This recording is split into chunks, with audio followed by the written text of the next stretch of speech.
vamos lá. Boa tarde, pessoal.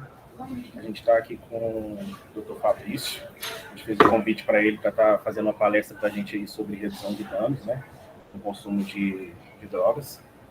E ele gentilmente aceitou o nosso convite aí. Eu espero que vocês aproveitem. A gente passou uma lista, né, de inscrição, de formulário, e aí eu vou estar deixando no chat aqui o link do formulário para vocês assinarem a lista de presença. No final da palestra, eu vou novamente colocar esse link, né, decorrer aí, para todo mundo ter acesso e ninguém ficar sendo certificado. Tá bom? Aí, professor, pode ficar à vontade se você quiser se apresentar para a gente aí. Ok, pessoal, boa tarde.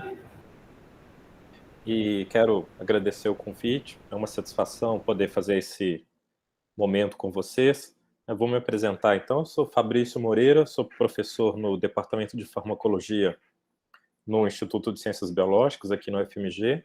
Vou falar um pouco da minha formação e por que eu imagino que me convidaram. Eu fiz graduação no curso de farmácia aqui no UFMG e sempre segui, na verdade, a carreira acadêmica, né? Nunca exerci a profissão do curso em que eu me formei.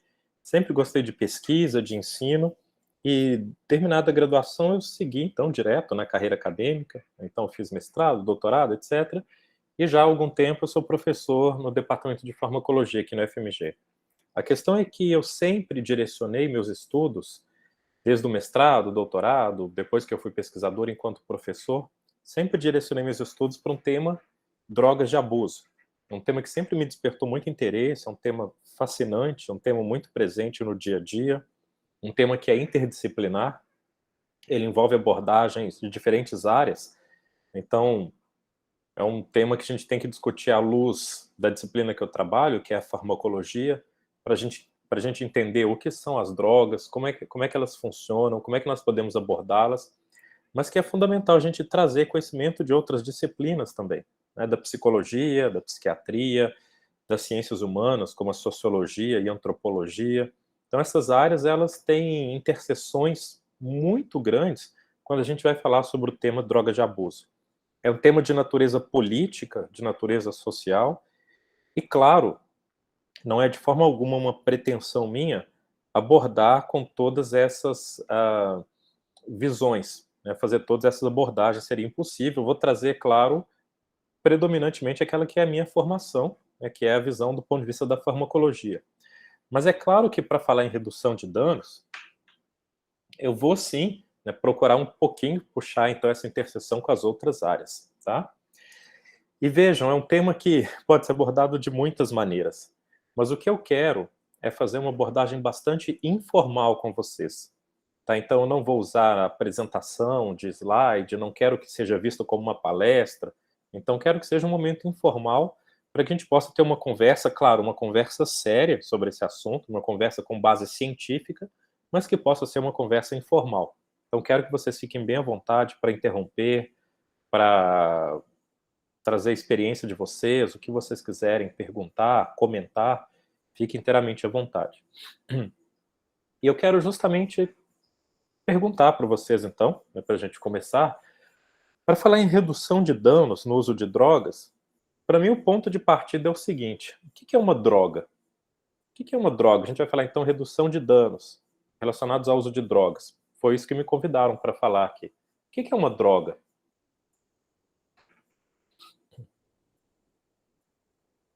Alguém tem alguma ideia? Alguém quer comentar isso?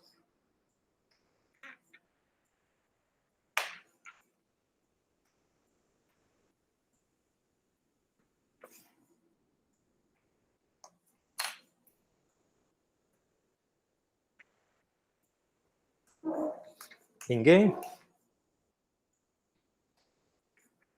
Aquilo que não se sabe ainda o efeito completo.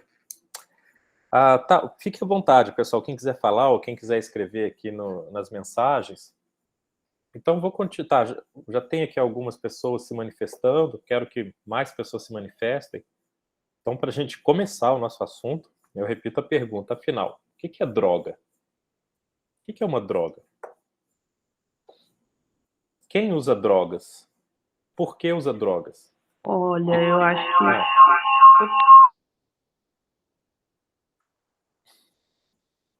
Ei, pode falar. Tava dando, acho que, muita microfonia, então quem é que estava falando, fica à vontade.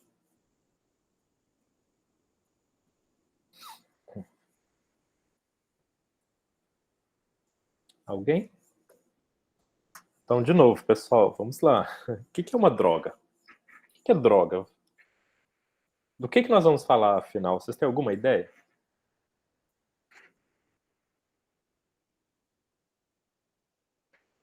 Olha, eu vou... Isso. Então, já apareceram aqui algumas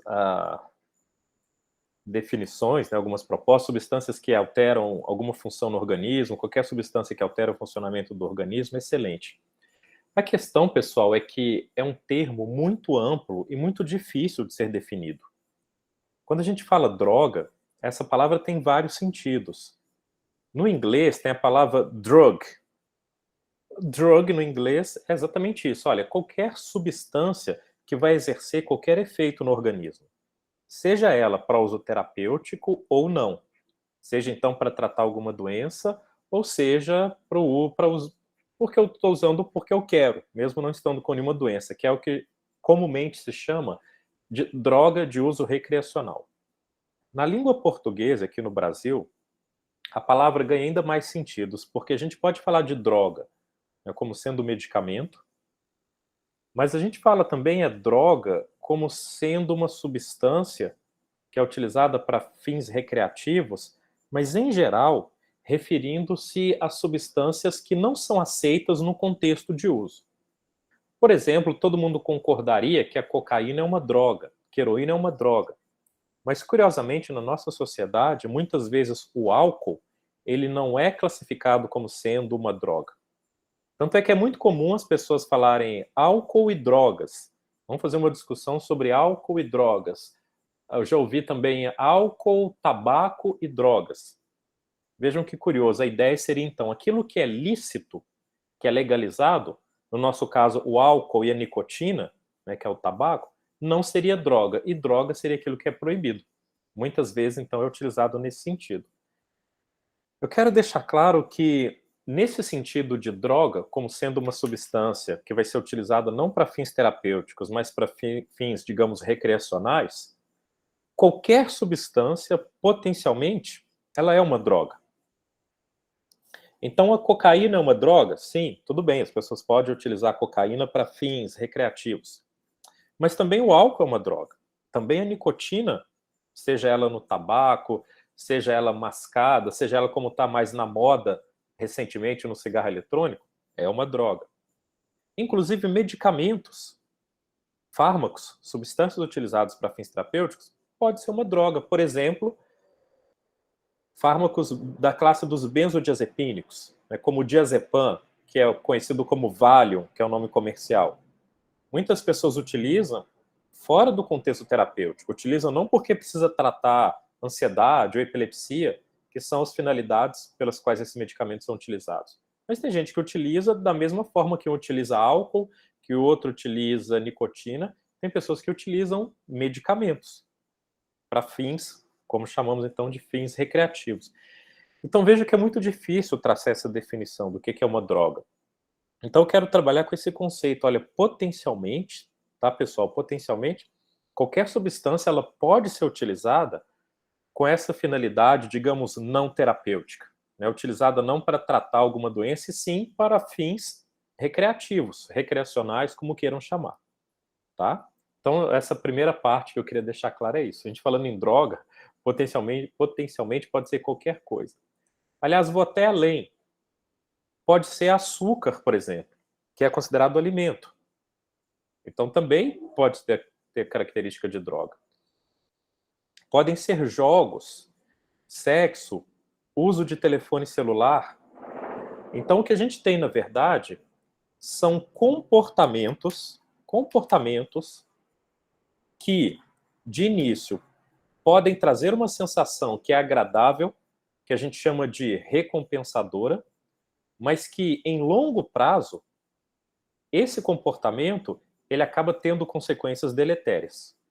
Então é disso que nós vamos falar aqui, de comportamentos de uso seja de substância, seja de alimento, algum medicamento, de novo, telefone celular, o que seja, um padrão de comportamento que inicialmente, para a pessoa que tem esse padrão de comportamento, parece algo bom, agradável, prazeroso, mas que, em longo prazo, a repetição daquele comportamento vai trazer consequências deletérias para a pessoa. E a pessoa vai continuar com aquele comportamento, mesmo, né, a despeito dessas consequências deletérias. Então é disso que nós vamos falar. E notem algo interessante, que a gente tem que falar especificamente não é da droga, mas sim do vínculo que nós estabelecemos com as drogas. Fica claro o que eu quero dizer com isso? Para eu ser bem claro, assim, que eu não quero de forma alguma falar nada, digamos, complicado. Eu quero que a gente se entenda muito bem. Eu quero que fique muito claro isso que eu estou dizendo. Então a questão toda a ser discutida não são as drogas, e sim que padrão, que tipo de vínculo nós estabelecemos em relação a essas drogas. Tudo bem? Então, sinceramente, a cocaína por si, ela não é um problema, como o álcool não é, como a heroína não é, como os opioides não são, que aliás são medicamentos muito importantes. A questão, de novo, é que vínculo nós estabelecemos com essas drogas. E aí entram diferentes possibilidades. Eu posso estar traçando aqui um cenário. Eventualmente, consumir uma determinada droga. Estabelecer um vínculo com a droga que vai ser um vínculo esporádico, pontual. Eu posso chegar em casa hoje à noite e tomar uma taça de vinho, por exemplo. Eu posso ir ali fora e fumar um cigarro. Uma pessoa pode sair à noite e cheirar ali uma carreirinha de cocaína. Vejam, são situações que caracterizam o chamado consumo ocasional, ou simplesmente o uso da droga. A questão é que o uso das drogas, naquele contexto amplo que nós combinamos, ele desencadeia no cérebro da pessoa uma série de reações, que eu não vou entrar tanto aqui nisso, que são entendidas como sendo agradáveis, prazerosas, usando a palavra que eu já citei antes, é algo recompensador. Isso vai fazer com que a pessoa utilize aquela droga novamente.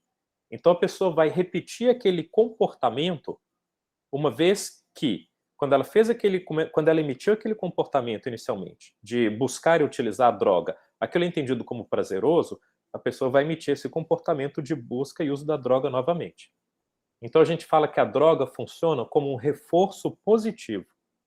Reforço positivo é todo estímulo que é entendido como prazeroso e que vai fazer com que a pessoa busque novamente aquele estímulo. E aí começa a seguinte situação. Como aquele estímulo, então, foi prazeroso, no caso a droga, a pessoa vai querer utilizar a droga novamente. Para muitas pessoas, isso não passa a ser um problema. A pessoa vai utilizar a droga em situações específicas, em situações esporádicas. Para algumas pessoas, existe o risco de que se comece a utilizar a droga com uma frequência maior e com um padrão de uso que pode não ser aceito socialmente, que pode não ser aceito legalmente. Então, significa dizer que existe o risco de que, com o tempo, a pessoa estabeleça um padrão de consumo da droga que comece a ser não adaptativo. A pessoa vai consumir álcool mesmo perdendo aula no dia seguinte ou mesmo tendo problemas familiares. A pessoa vai consumir o cigarro, em que a droga é a nicotina, mesmo ciente dos riscos que aquilo causa em longo prazo para a saúde. A pessoa vai comprar e utilizar cocaína, que é uma droga proibida, mesmo sabendo da proibição, dos riscos envolvidos, associados à criminalidade, mesmo assim a pessoa vai consumir a droga. Então esse é o padrão, que é um padrão não adaptativo, né, do uso da droga, que é chamado, muitas vezes, de dependência. Então é o padrão que a pessoa consome a droga a despeito de consequências negativas em longo prazo. Esse é um padrão que é um padrão de consumo que é compulsivo, é muito utilizado esse termo, é uma compulsão, ou seja, a pessoa tem a necessidade de consumir, de adquirir, consumir a droga a qualquer custo, e vão ter essas consequências negativas. Daí começa, então, uma discussão interessante, eu pergunto a vocês. O que fazer para que isso não aconteça com as pessoas? Ou ainda, o que fazer quando isso acontece? Por isso eu quero dizer, estabelecer esse padrão não adaptativo de vínculo com as drogas. Então, como fazer para que as pessoas possam consumir drogas, partindo de uma premissa que para mim é muito clara, as pessoas consomem drogas. Então, a gente vai chegar lá na questão da redução de danos. Esse é um dos princípios, até filosóficos, da redução de danos. O uso de droga é um fenômeno a priori, ele acontece, eu goste ou não, né? E então, o que fazer, já que as pessoas usam drogas? Então, como fazer para que as pessoas possam utilizar drogas, evitando que ocorra esse padrão de uso da droga, que é um padrão que em longo prazo é deletério? Foi claro na minha pergunta? Então, o que fazer? Né? Que tipo de política, que tipo de abordagem, que tipo de educação é possível para que isso aconteça? Então, essa discussão tem que ser uma discussão muito madura, muito séria, porque tem algumas premissas que têm que ser assumidas. Né? De um lado, nós temos que assumir a premissa de que as pessoas usam drogas. Mas, por outro lado, também, nós temos que assumir a premissa de que as drogas podem sim fazer mal. Qualquer uma delas. Qualquer uma. E vejam, eu quero deixar muito claro, essa não é de forma alguma nenhuma afirmação de caráter moral, de caráter de julgamento, de forma alguma. É um fato. Existe o risco de que as drogas possam fazer mal, qualquer uma delas. Inclusive o álcool, que é aquela que eu me insisto muito em falar dela, porque ela é muito estimulada na nossa sociedade, embora seja uma droga muito deletéria. Né? Então, quando a gente vai falar de redução de danos, por isso que eu queria ir construindo essa ideia, falar de redução de danos vai ser trabalhar com essas duas premissas. As pessoas usam drogas, temos que aceitar, e do outro lado, temos que aceitar também que as drogas têm um potencial de risco, elas podem fazer mal. Então, como fazer um balanço, né, dessas premissas para se aplicar, né, o objetivo final, que é que as pessoas então possam utilizar drogas da maneira mais segura possível. Eu quero continuar. A gente vai ter algumas respostas aqui interessantes. A gente vai voltar nisso daqui a pouco. Por exemplo, estimular o uso de doses menores. A gente vai voltar nisso daqui a pouco, tá? O que eu quero agora, então, é convidar vocês a pensar o seguinte: qual tem sido a abordagem predominante atualmente? A gente vai discutir então que uma abordagem é o que a gente chama de redução de danos, que vai ter esse objetivo, partindo da premissa que as pessoas usam drogas, mas que usar droga pode fazer mal. Como que se pode então orientar as pessoas a usar drogas, reduzindo danos associados ao uso? Mas não é essa, em boa parte dos países, eu posso dizer, a política ou abordagem predominante. Qual que é a abordagem predominante em termos políticos, sociais, em relação à questão das drogas? Como que as sociedades abordam, lidam com a questão das drogas, do ponto de vista social, do ponto de vista da educação, do ponto de vista político? Como que o assunto é tratado, principalmente? Qual que é a filosofia vigente quando a gente vai falar de política de drogas? Isso.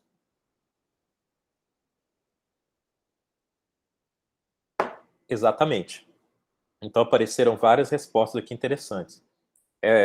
De simplesmente dizer para não utilizar drogas, com a criminalização e a marginalização de quem usa drogas, né? Com a abordagem, que eu já vou deixar muito claro, eu acho uma abordagem bastante falha, né, de orientar as pessoas a não usar drogas. Então, realmente, essa é a política vigente. E eu quero dizer isso porque é muito importante, pessoal, a gente entender sob qual filosofia nós estamos vivendo socialmente, em relação a qualquer assunto. Aqui a gente está falando de drogas, mas o mesmo se aplica à educação, política, qualquer coisa. Qual que está sendo a filosofia predominante, a filosofia vigente? Em boa parte, então, das sociedades, no século XX e início do século XXI, a principal abordagem tem sido essa mesmo, de criminalizar o uso das drogas e de simplesmente adotar as políticas chamadas de proibicionistas. E é interessante também a gente saber a história de tudo isso. De onde vem essa ideia? Será que as drogas sempre foram proibidas? Vocês sabem algo sobre isso? Será que sempre foi proibida, por exemplo, a utilização de cocaína, de ópio e derivados do ópio, maconha? Sim, alguém levantou a mão, fique à vontade, por favor. Eu já ouvi uma vez que na época do apartheid, a maconha juntava muito negros e brancos, né? E aí foi proibido por causa disso, porque não era politicamente Exato, interessante que as pessoas andassem juntas e isso. se Pessoal, juntassem sobre isso. exatamente. A história do proibicionismo das drogas, ela é permeada por preconceitos, ela é permeada por imperialismo, ela é permeada por uma política internacional muitas vezes racista, higienista. Então, curiosamente, até o início do século XX, tá? Um pouco mais de 100 anos, várias drogas não eram proibidas. Várias daquelas que hoje são terminantemente proibidas, inclusive. A questão é que o uso de algumas drogas passou a ser associado com determinados grupos, que podemos chamar de minorias. Minorias no sentido de representação política em um determinado contexto, né? Então, a política proibicionista, ela foi vista como uma maneira de estigmatizar determinados grupos, determinadas minorias. É como alguém aí citou o exemplo de que nos Estados Unidos o uso da maconha era associado a determinados grupos, negros ou imigrantes latinos. Daí veio a ideia de que, proibindo a droga, automaticamente você criminaliza aquele grupo de pessoas, você criminaliza aquela minoria. Simplesmente porque, pegando um comportamento que é da cultura daquele grupo, à medida que aquele comportamento se torna proibido, você está, em consequência, criminalizando aquele grupo. Simplesmente porque o ponto de partida foi criminalizar algum comportamento que é característico daquele grupo, como, por exemplo, o consumo de maconha. Então, entram questões, né, de natureza sociais, questões de natureza política. Por exemplo, olha, se a cocaína faz mal, se a cocaína é proibida e a cocaína está vindo para o meu país, então isso vai justificar o meu país invadir qualquer outro país. Basta eu colocar a premissa que aquele país está produzindo cocaína e exportando para o meu. Então, a política imperialista foi amplamente baseada naquilo que, a partir da década de 1970, passou-se a ser chamado de guerra às drogas, que vai exatamente nessa linha de raciocínio. Olha, droga faz mal, eu vou proibir. Então, se eu vou proibir, eu vou combater a oferta e, dependendo de quem estiver consumindo, eu vou combater o consumo também. E para fazer isso, eu vou justificar qualquer coisa. Literalmente invadir países, desrespeitar culturas, desrespeitar meios de vida, a partir da premissa que isso é justificado em nome da chamada guerra às drogas. Então, o momento em que a guerra às drogas começou, isso é muito bem conhecido, tem data, nome, local e endereço, né, que foi o presidente Nixon nos Estados Unidos. Então, ele foi um dos expoentes em lançar essa ideia. Ó, se não tem oferta, não tem droga e não vai ter ninguém consumindo. E se tiver alguém consumindo, nós vamos punir também. E como na década de 1970 a política vigente, né, era que a América Latina era o quintal da América anglo-saxônica, então a política de guerra às drogas serviu perfeitamente àqueles objetivos. Justifica-se implantar ditaduras em determinados países com o suposto argumento de que isso é parte da guerra às drogas. É claro que essas ditaduras, inclusive aqui no Brasil, foram implantadas com várias outras premissas, mas uma delas, em alguns países, por exemplo, na Colômbia, em países andinos, foi dentro da premissa de que eles estão produzindo e exportando cocaína para vários países.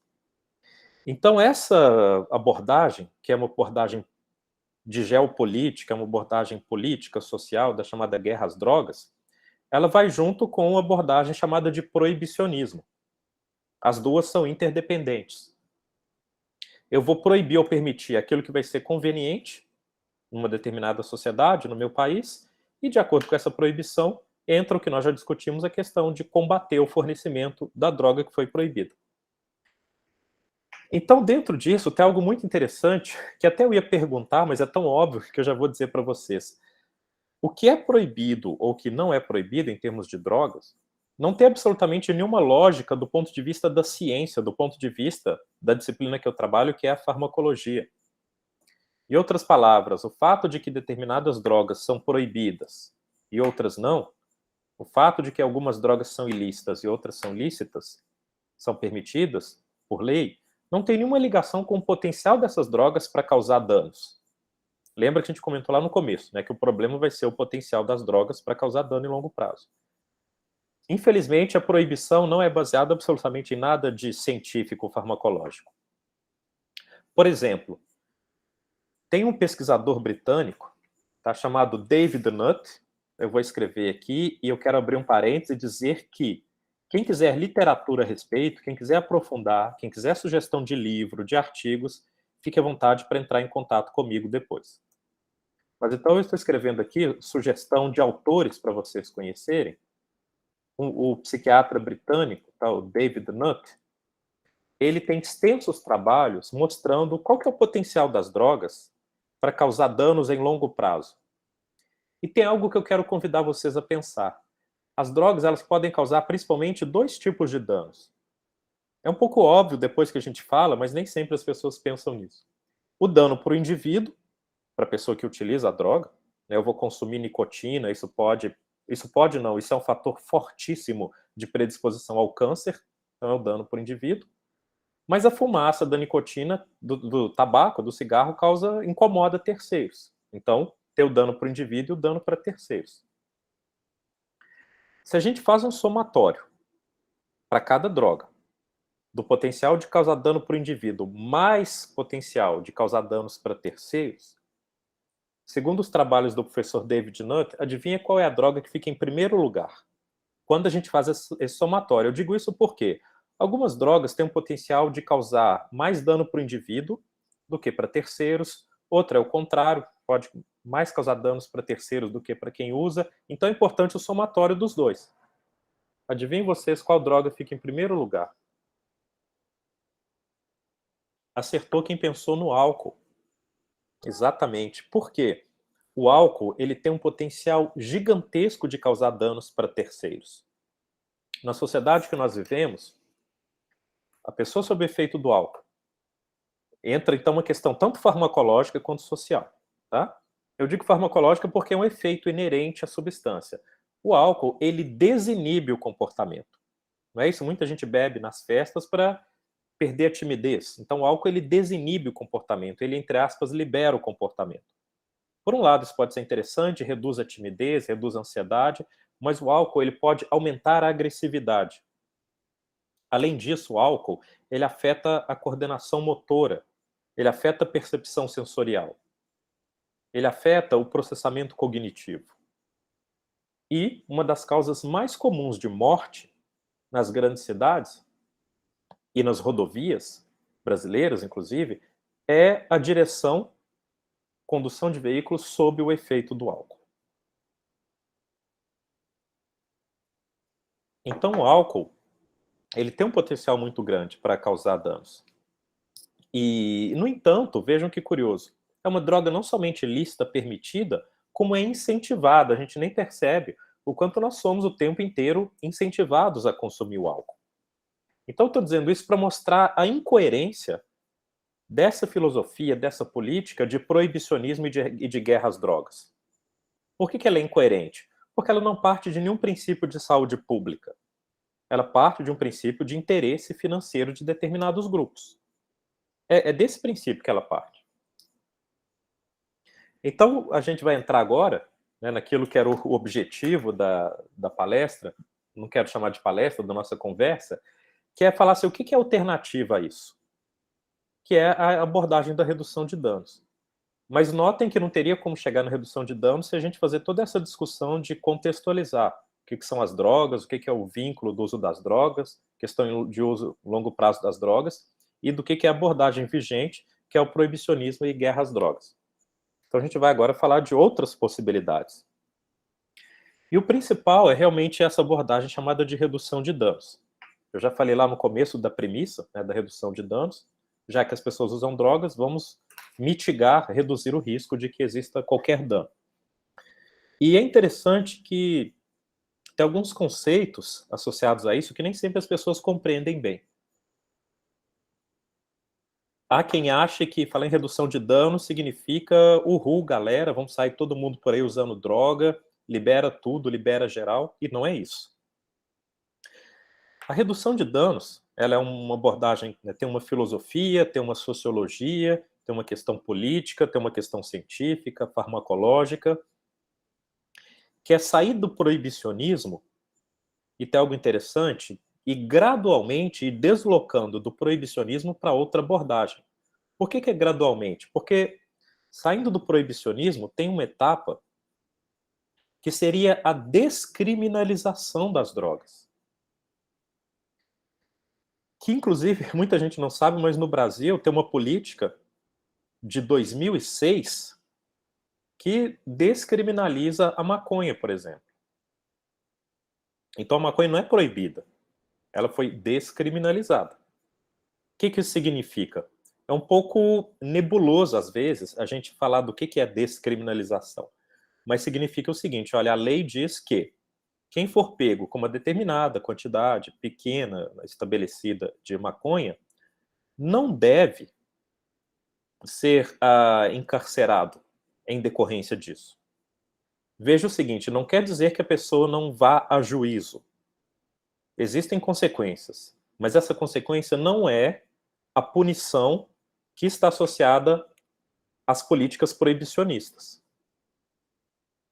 E o que é complicado nessa descriminalização? Ela é interessante, né? Vamos conversar então um pouco o que isso significa, mas o que é complicado isso? Porque ela é um pouco um meio termo. Ela tira a pessoa do contexto de criminalidade, a pessoa foi pego com maconha, vai para a cadeia. Então, ela tira a pessoa do contexto de criminalidade, o que é algo eu vejo como sendo positivo, e tenta trazer a pessoa para um contexto de tratamento. Agora, o problema começa com as distorções sociais que existem no nosso país. E vamos ter uma conversa aqui muito honesta. Dependendo de quem você é, se você for pego com um cigarrinhozinho de maconha, coisas muito diferentes podem acontecer dependendo da sua característica física, dependendo da sua classe social, dependendo do ambiente em que você está. Então, o problema, e aplicando aqui no Brasil, né, da situação atual da descriminalização, que já foi um passo importante, mas o problema é que ele fica aberto à interpretação do agente da lei que estiver diante da pessoa que utiliza a droga. Que fica um julgamento muito subjetivo. Dependendo de for a pessoa, da característica física, da classe social, a pessoa pode ir a juízo ou não, pode ter um ou outro tratamento. Então, um assunto muito permeado, né, por questões sociais, por questões econômicas. Mas o que eu quero passar é que essa ideia, então, da descriminalização. Você retirar as pessoas do contexto de crime porque as pessoas estavam usando drogas e trazer a pessoa para um outro contexto, que é um contexto de educação e de tratamento. Da pessoa entender, olha, qual que é o risco associado ao uso da droga? Se você vai usar, você sabe o risco ao qual você está expondo você mesmo e outras pessoas? Você vai usar, então utilize num padrão que não vá trazer ou que traga o mínimo de prejuízo para você e para outras pessoas. Se for usar, sei lá, bom, simplesmente o se for beber, não dirija, isso é uma política de redução de danos. Se for beber, não dirija. Parte do princípio que as pessoas consomem algo, que as pessoas bebem. Então, quando for beber, não vá conduzir um veículo. Então, notem que, para qualquer droga, aliás, inclusive pegando o exemplo do álcool, sair do proibicionismo não significa que está tudo liberado geral. Vamos pegar o exemplo do álcool. Então, o álcool não é uma droga proibida. Mas beber e dirigir é proibido. Não é proibido você dirigir um veículo qualquer sob efeito do álcool. Então, nesse contexto, o álcool é proibido. O álcool é proibido em determinada idade. Então, pessoas até determinada idade, isso pode variar de país para país, em geral 18 anos, né? Até essa idade é proibido consumir álcool. Então, vejam que sair do proibicionismo e caminhar, né, a gente está fazendo aqui para descriminalização, não é de forma alguma né, dá um libera geral nas drogas. É muito importante as pessoas entenderem isso, até para a gente poder argumentar a favor da redução de danos. E à medida que, então, que a gente vai fazendo essa transição, passa para descriminalização, vem a etapa seguinte, que é a legalização. Então a gente tem o proibicionismo, a descriminalização e depois a legalização. Aí sim, o que é a legalização? As drogas são lícitas, qualquer que seja. Não significa dizer que você pode usar droga em qualquer quantidade, em qualquer idade, em qualquer lugar. Percebem que, por isso que eu trouxe o exemplo do álcool, o álcool ele é legalizado, mas você não pode consumir álcool de qualquer maneira, em qualquer lugar. Então a ideia da legalização é aplicar isso para todas as drogas. Utilizar a droga não vai ser proibido. Porém, vai ter um contexto específico, circunstâncias em que aquela droga pode ser utilizada. E por que isso vai existir? Não é com a filosofia de punir quem usa, e sim com a filosofia de proteger. Então, não vai ter não é fazer, como eu chamo de libera geral, não por uma questão moral ou de impedir a pessoa de usar, de proibir, não, mas com o objetivo filosófico de proteger a sociedade, proteger a pessoa quem usa e proteger terceiros. Então vocês percebem que essa alternativa à guerra às drogas e ao proibicionismo, que é fazer a transição de descriminalização para legalização com política de redução de danos, ela tem toda uma filosofia.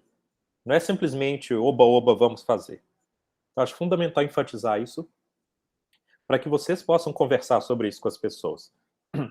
Então ela parte de um princípio com base científica, com base de política de saúde, né, e como base social. Aqui alguém está perguntando, se mudasse, se beber não dirija, para se usar substâncias entorpecentes não dirija, seria uma forma de controle? Pessoal, desculpa, só problema com a voz aqui. Dá licença só um minutinho.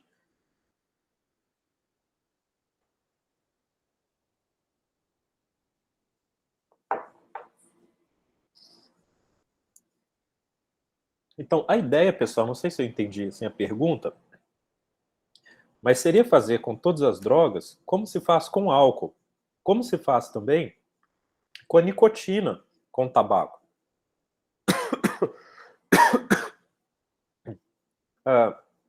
Não se pode fumar em qualquer lugar. No entanto, a nicotina ela não é proibida. Em suas várias formas de utilizar a nicotina. Seja um cigarrinho de palha, seja um charuto, seja um cigarro, um cachimbo, isso não é proibido. Mas tem ambientes e contextos em que ele é proibido. Então, essa que é a ideia da política de redução de danos. Só que, de novo, seria aplicar isso às várias substâncias. Então, tem alguns exemplos interessantes. O Uruguai vem fazendo isso em relação à maconha. O Canadá faz isso em relação à maconha. Portugal é um país que está bem à frente, fazendo isso com várias drogas. Então, por exemplo, em relação ao uso de heroína, que é um opioide que tem um efeito bastante deletério para quem usa, o que é a abordagem? Oferecer ambientes e contextos em que a pessoa possa fazer uso de heroína da maneira mais segura possível.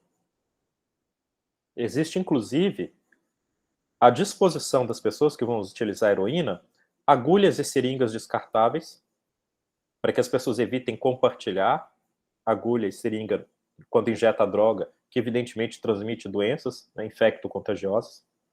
E, inclusive, algo que vem da farmacologia, que é deixar à disposição dessas pessoas um medicamento que funciona como um, entre aspas, antídoto para a heroína. Para quem não sabe, o grande risco associado à heroína e aos opioides é que em dose alta causa parada respiratória. Um exemplo, tinha um cantor, o Prince, foi muito famoso na década de 80, década de 1990, que morreu por overdose de um opioide. Ele teria sido salvo se tivesse alguém ao lado dele para injetar esse medicamento de emergência que é chamado de naloxona, que é um antagonista de opioides e que evita que a pessoa tenha parada respiratória. Então essa que é a ideia da redução de danos. A pessoa não vai ser um criminoso ou criminosa, e sim uma pessoa que, já que vai usar droga, que a sociedade possa proteger essa pessoa dos riscos associados ao uso da droga. E são já 3h40. Eu espero ter sido claro, então, né, no que é a ideia da política de redução de danos. Eu quero deixar um espaço para a gente poder conversar mais. Eu quero terminar convidando vocês a fazer uma reflexão. Quando me convidaram, disseram que era para fazer antes do carnaval.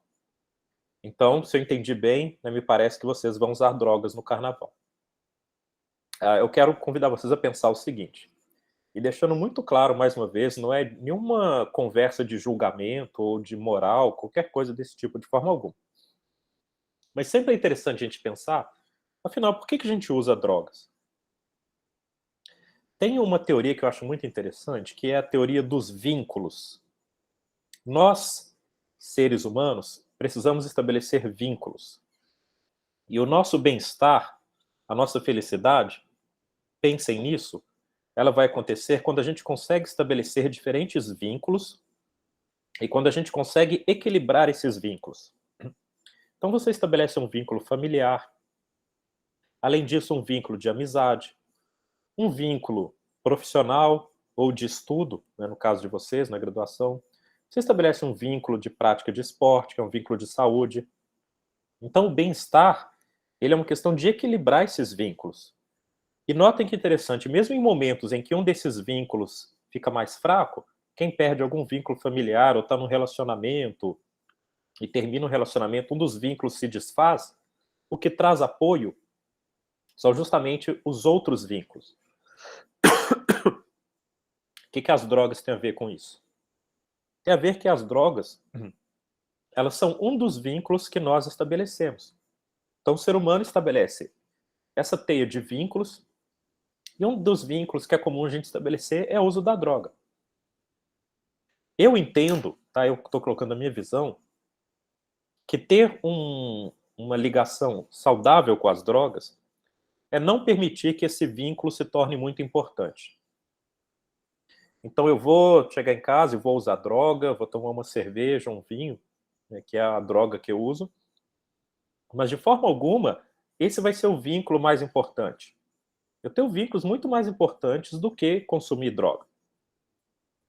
Então o problema em relação às drogas acontece quando esse vínculo que a pessoa estabelece com a droga se torna um vínculo muito proeminente. E a pessoa começa a perder os outros vínculos. E começa a estabelecer primariamente o vínculo com aquela droga. Então o que eu quero convidar vocês a pensar e refletir é sobre isso. Quem for usar droga, por que você vai usar? Com quem? Tem alguma pressão social? Você realmente precisa disso para se divertir? O que esse vínculo significa para você frente a todos os outros vínculos que você estabelece na sua vida, tá? Não estou dizendo para não usar droga, não entro jamais, que é uma coisa até infantil, né? Aquela ideia, não use droga, que droga faz mal, não é isso de forma alguma, é diferente, é um convite à reflexão. Quando for usar droga, qualquer que seja, questione, afinal, o que aquele vínculo significa para você. Naquele momento que você vai usar e depois, desse momento depois que o carnaval passar, que você quer continuar o seu curso, quer continuar o seu relacionamento, quer continuar os seus vínculos familiares, tá? Então espero ter sido claro em convidar vocês a fazer essa reflexão para encerrar, e eu quero agradecer o convite. Eu não estou encerrando a nossa discussão, eu estou encerrando a minha fala, que é para resumir, né? Então eu trouxe um pouco do contexto, né? O que são drogas, por que a gente usa, como é que é a filosofia vigente das drogas, que é a questão do proibicionismo e da guerra às drogas, como que entra a questão da redução de danos, e agora, no final, é um convite à filosofia do que as drogas significam ou representam para vocês. Tá? Como eu disse, eu posso passar para vocês sugestão de literatura. Eu vou escrever mais um nome que eu sugiro fortemente que vocês leiam e conheçam, que é o professor Carl Hart. Eu escrevi aí, então procurem ler ou assistir o que vocês puderem sobre ele. Ele tem visões bem interessantes sobre isso. Estou até procurando se eu acho aqui uma pequena apresentação dele que eu quero sugerir para vocês.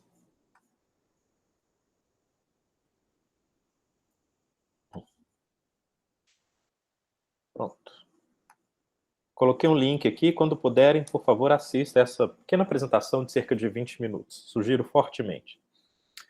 Mas era isso, pessoal. Espero ter atendido às expectativas de vocês. Espero que tenha sido uma discussão construtiva e útil. E estou à disposição, quem quiser comentar, quem quiser perguntar, inclusive quem discordar, fique inteiramente à vontade. A gente tem que transformar cada vez mais a universidade no espaço em que a gente se permita discordar, né? Depois de 4 anos de um autoritarismo absurdo que nós vivemos. Então, espero que agora a gente possa reconstruir a democracia brasileira, que a gente possa reconstruir a democracia na universidade.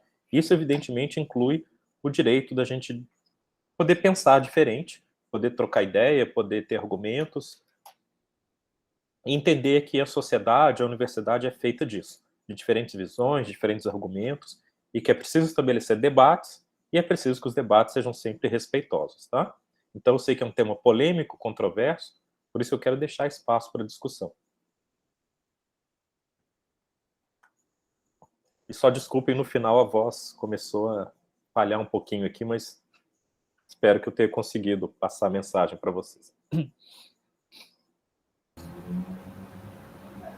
Pessoal, quem tiver qualquer tipo de Tá, eu vi que tem perguntas aqui, pessoal. Então, ó, com relação à política de redução de danos. Existe um discurso que funciona na Holanda, não funciona no Brasil. Olha, então tá, tem um texto interessante aqui. Primeiro sobre funciona na Holanda, não funciona no Brasil. Nós precisamos, inclusive, recuperar, né, no nosso país a nossa autoestima, né? E esses 4 últimos anos, não mais do que isso, né? Mas foi, para mim, muito ressaltado nesses últimos 4 anos. Foi uma filosofia muito deletéria para a nossa sociedade. O autoritarismo, o que nós vivemos nos últimos 4 anos, o autoritarismo, ele é muito deletério. Ele prejudica, inclusive, a autoestima de uma nação, de um país. Mas é verdade que o Brasil tem um problema de autoestima muito antigo. Né? Tem um famoso termo complexo de vira-lata, que muitas vezes pessoas do Brasil sentem em relação a outros países. E é daí que vem essa ideia de que funciona na Holanda, mas não vai funcionar no Brasil. É claro que são realidades muito diferentes. Isso eu concordo, não tenho a menor dúvida. A gente fala da Holanda, mesmo de Portugal também, são realidades muito diferentes aqui no Brasil. Porém, nada impede que a gente adapte, que a gente ajuste essas filosofias à nossa realidade. Então é preciso realmente construir a política adaptada à realidade aqui do Brasil. E eu quero aproveitar para dizer algo muito sincero para vocês. Se vocês me perguntarem qual é a solução para a questão das drogas, eu vou dizer para vocês, eu não sei. E posso dizer, sinceramente, ninguém sabe. Agora tem algo que eu posso afirmar para vocês, que eu estou bem convicto. O modelo atual, ele já se mostrou um fracasso. Portanto, é hora de tentar outros modelos. Isso eu estou bem convencido. Esse modelo vai ser plenamente um sucesso? Não sei. Mas ele merece ser tentado, uma vez que o modelo vigente já se mostrou um estrondoso fracasso. Um modelo que é racista, que é preconceituoso, que é até infantil, à medida que ele simplesmente fala, não use drogas porque droga faz mal. Para futuros professores de biologia ou de qualquer área, para mim é muito ineficaz chegar para uma pessoa jovem e dizer assim, não use droga que droga faz mal. Não é muito melhor a gente conversar, falar assim, peraí, vocês devem estar querendo usar drogas. Vamos conversar então um pouco sobre isso. Por que, afinal, que vocês querem usar drogas? Você sabe qual que pode ser a consequência? Em que contexto você está utilizando? Tem alguma pressão social ou de grupo para utilizar a droga? Você realmente conhece a biologia do efeito das drogas? Para, inclusive, saber como minimizar as consequências de uso? Ao meu ver, essa tem que ser a pedra fundamental de toda discussão, de toda política da questão das drogas. Então, a gente tem sim que ver maneiras de adaptar essa realidade aqui. Tá? E aqui a pergunta, né? O motivo da não legalização das drogas, como a maconha e afins. De novo, entra a questão financeira, entra uma questão social, entra uma questão política. A proibição é uma forma de controle social, uma forma, infelizmente, até de higienização social. Pessoal, vamos conversar de forma muito clara. Tem até memes que circulam pelas redes sociais. Né? Dependendo da característica da pessoa, vai ser ou usuário ou vai ser jovem de classe média. Infelizmente, isso se reflete na imprensa, nos jornais. Sai notícia às vezes. Dependendo de quem é a pessoa, traficante é pego, usuário é pego com droga. Dependendo de quem é a pessoa, se for de alguns bairros aqui de Belo Horizonte, jovem de classe média é pego vendendo cocaína. Ah, tá. Você quer dizer traficante, né? Só que ele mora naquele bairro, ele é desse jeitinho, bonitinho, assim, assim. Aí não estampa que é traficante, é jovem de classe média. Essa é a realidade, ao meu ver, o gritante fracasso que a gente vive atualmente. E cria, lamentavelmente, desculpa o termo, mas uma verdadeira máquina de moer carne humana. Porque justifica a polícia, justifica as prisões, justifica os presídios, justifica o encarceramento. Então, esses são meus argumentos para dizer que essa política vigente ela é fracassada e que nós temos que nos direcionar para ver como implantar outras políticas adaptadas à realidade brasileira. Sim? Então, a gente falando de Portugal, sim, então Portugal, né, alguém escreveu aqui, Portugal legalizou as drogas. Mas tem uma política para isso. E, de novo, isso vem acompanhado de uma política de educação. É importante a gente explicar isso para as pessoas.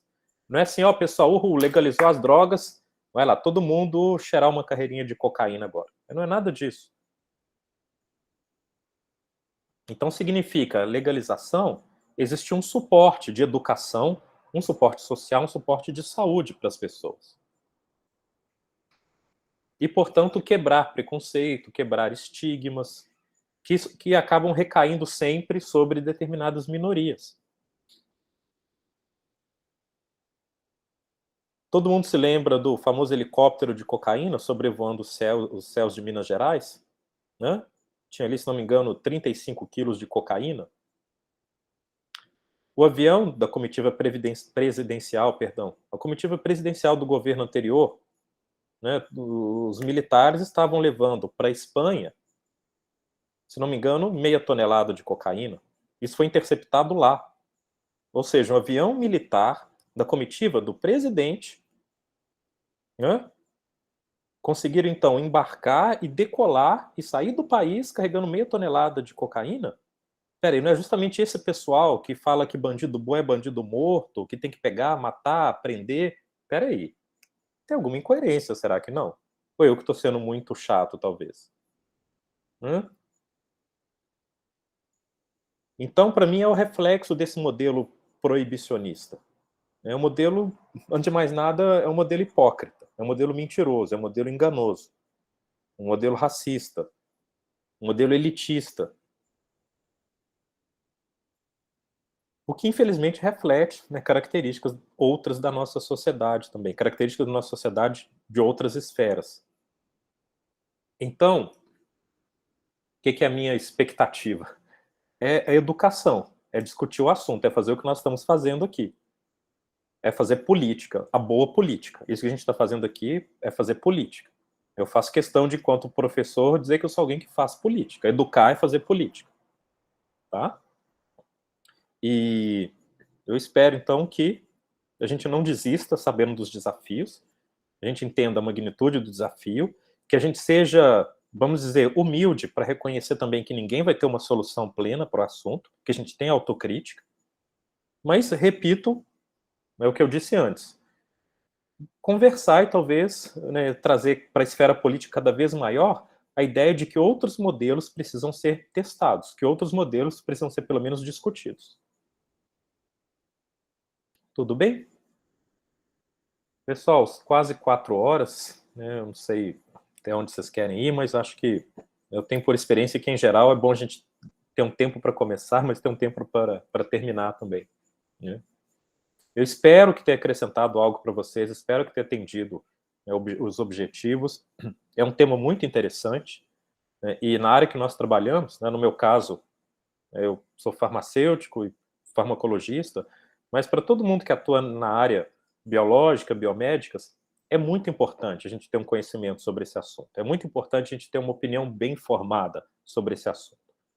E para quem quer seguir na área de licenciatura, ser professor em qualquer esfera, seja do ensino superior, médio ou fundamental, certamente vai se deparar com isso. E é importante, então, ter bons argumentos para conversar sobre isso. Tá? Isso. E alguém escreveu aqui, eu digo parabéns a vocês pela iniciativa em trazer essa discussão. Tá? Pessoal, muito obrigado aí pelo tempo. O assunto foi assim, muito bem tratado. A gente gostou bastante aí. Eu espero que a gente tenha outras oportunidades para ter mais conversas assim, desse gênero. É muito importante, né, a gente abrir esse espaço de diálogo aí dentro da universidade, porque a gente sabe que é um ambiente onde, às vezes, é até porta de início para as pessoas até experimentarem, né, o início do consumo de algumas drogas. Aí. Então, assim, pode falar. Eu quero agradecer vocês pelas perguntas, pela discussão, gostei muito. Teria gostado ainda mais se fosse presencial aí em Ouro Preto, cidade que eu gosto muito, inclusive.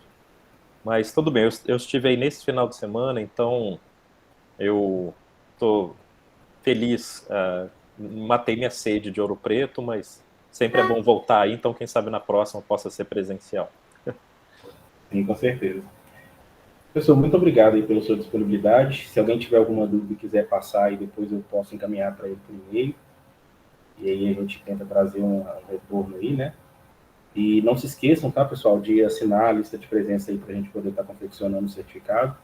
Pessoal, muito obrigado mesmo, viu? De verdade. Ok, pessoal, obrigado a vocês e ótima tarde para todos. Boa tarde, pessoal. Valeu, obrigado, tchau.